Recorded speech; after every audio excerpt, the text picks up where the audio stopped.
Hey everyone, this is Fabio, here again for another AFL video. Today going over a very new band, Hampaat, and their latest single, Dreary Town.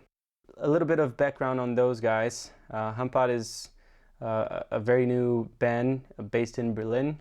They're basically formed by a drummer and a bass player, Aaron and Arthur. Aaron is from Brazil and Arthur is from Russia.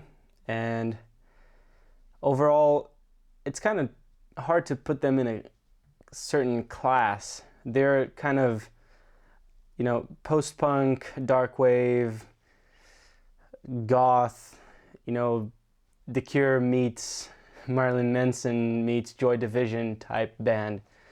And I've been working with them for the past few months, I believe since September. And as of right now, I've worked on their first EP, and which contains this track that we're going to go over today. And also I've been working on some new singles, but anyway, so this is Dreary Town.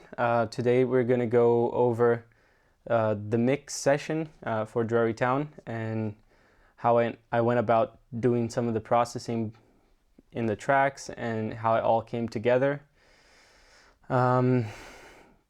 Without further ado, let's dive into the session.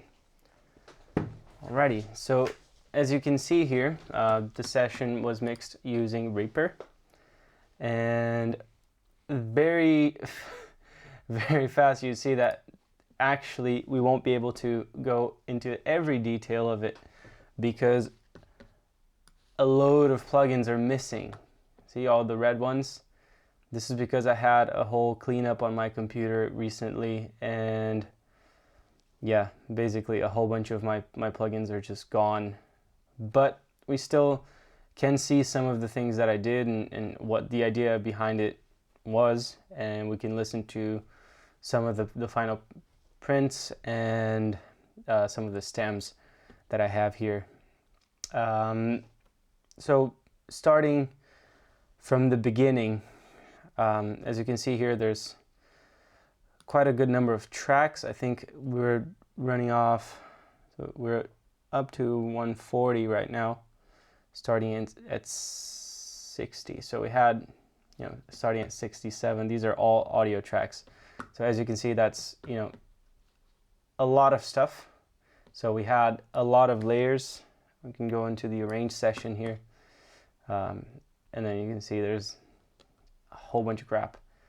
And basically how the way this song came about was I had them play together, the drum and the bass.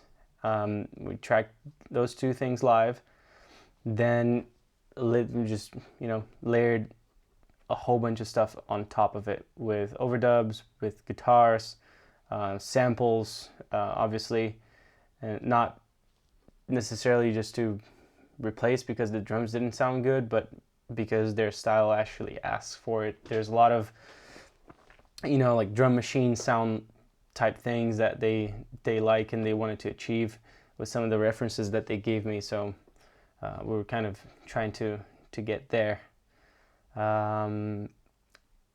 You'll see very fast that the bass sound is very crazy. It's very distorted, very guitar-like sounding, which is quite cool. It's a little bit of their signature, given that live they only play drums and bass and sing, of course. But there's quite a few layers of guitars that we put in here, some acoustic guitar, a whole bunch of synths, some strings, and the vocals, and we can see how all that sounds together.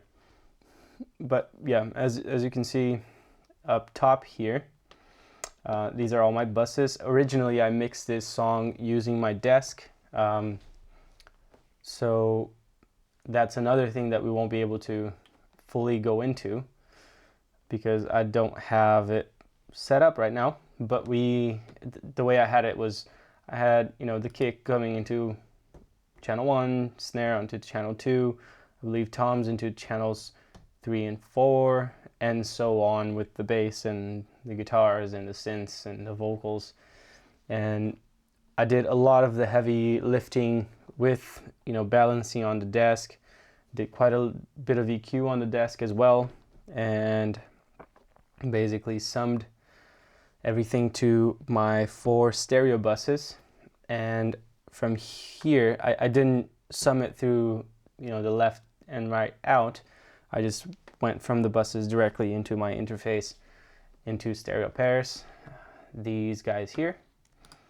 And yeah, I did my final, summing in the box, just having these 4 guys go into my mix bus, which back then had a Pultec EQ, Fairchild compressor from Waves, a J37 tape, and a little bit of EQ, just cutting out some of the low mids.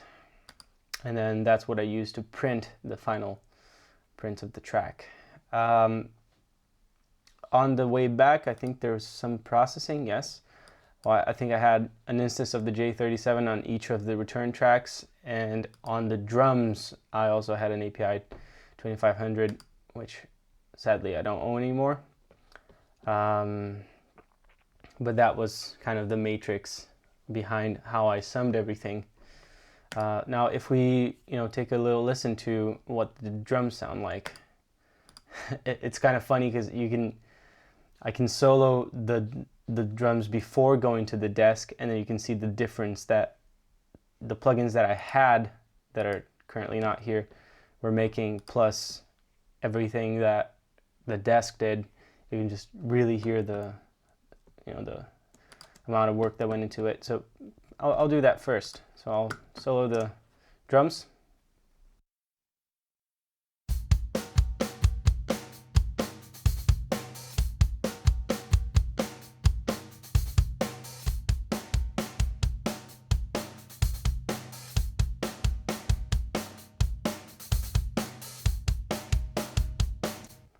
I mean, again, all my parallel buses here for compression are gone because I don't have the plugins. So yeah, it's very unexciting right now. But when you hear the way it came back,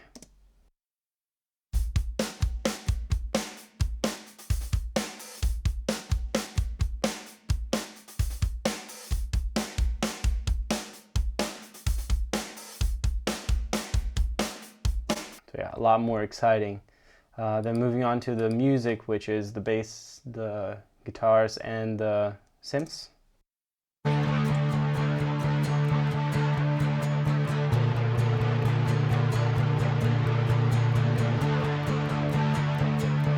This is a fucking crazy bass sound.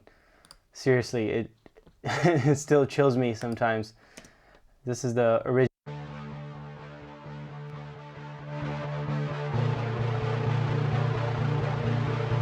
On the bus itself, I only had an MV2, compressing a little bit, just leveling it out. But most of the sound is already here on this one. And you can see it's stereo. It's distorted to hell. It's crazy sounding, and I love it. It's really cool. As far as guitars, I think they only come up later in the track.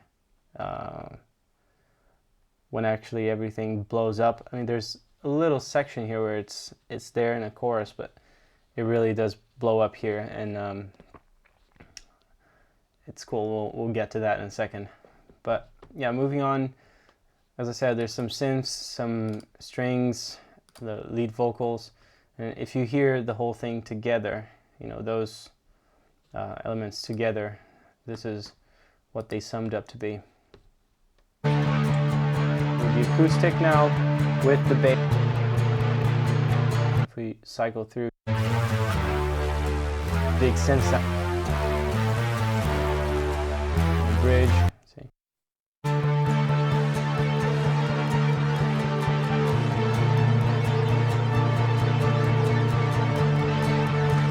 Yeah, this little line kind of follows the vocal, which was an idea that they had from just listening to Joy Division.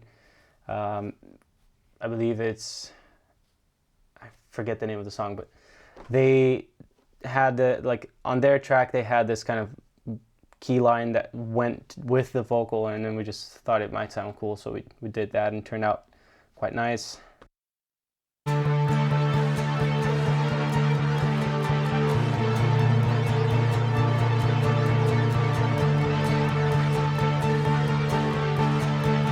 Go a little bit further.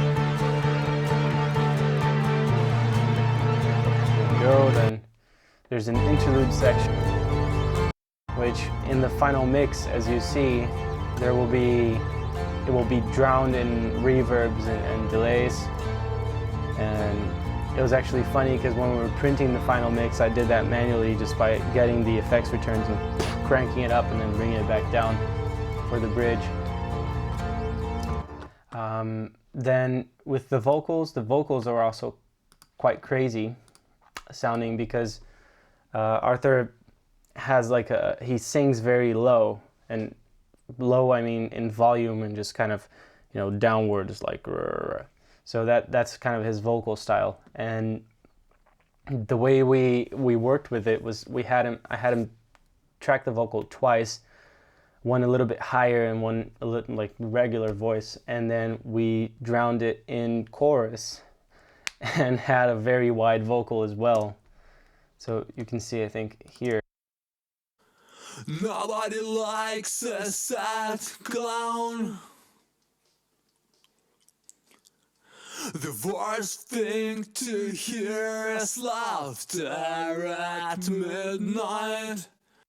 So yeah, quite a cool vocal style, and these are just all the effects. And I mean, proving my point, you can see that the waves actually increase substantially in size in the interlude.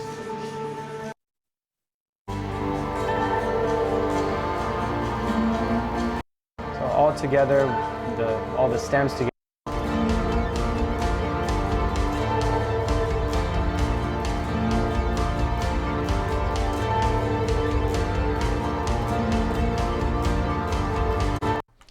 So this, and then now another cool thing is that you can hear from this to the final mix how the mix bus was affecting what we were doing. So if I just solo the mix bus, like the final print, you can.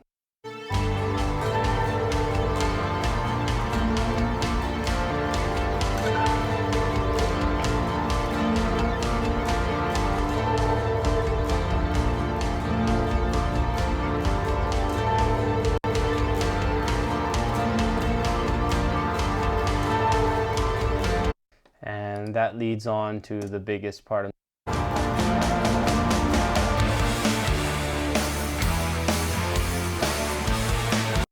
the big bridge into the big chorus. Classic. Yeah, I would say this is pretty much, you know, most of what the track is. There's a few of my send effects here. I had them going directly to the desk. Summing together with everything, and yeah, I'll let you give it another listen. Well, in fact, I'll let you listen from start to finish. And yeah, I hope you enjoyed seeing a little bit about the production of Dreary Town. I hope you enjoyed the song. You know, make sure to go on Spotify and check it out. It was out yesterday, I believe. So, yeah, the guys are pretty happy. I'm pretty happy. I think it's a killer song. Hope it does very well for them. And yeah, hope you enjoy it too.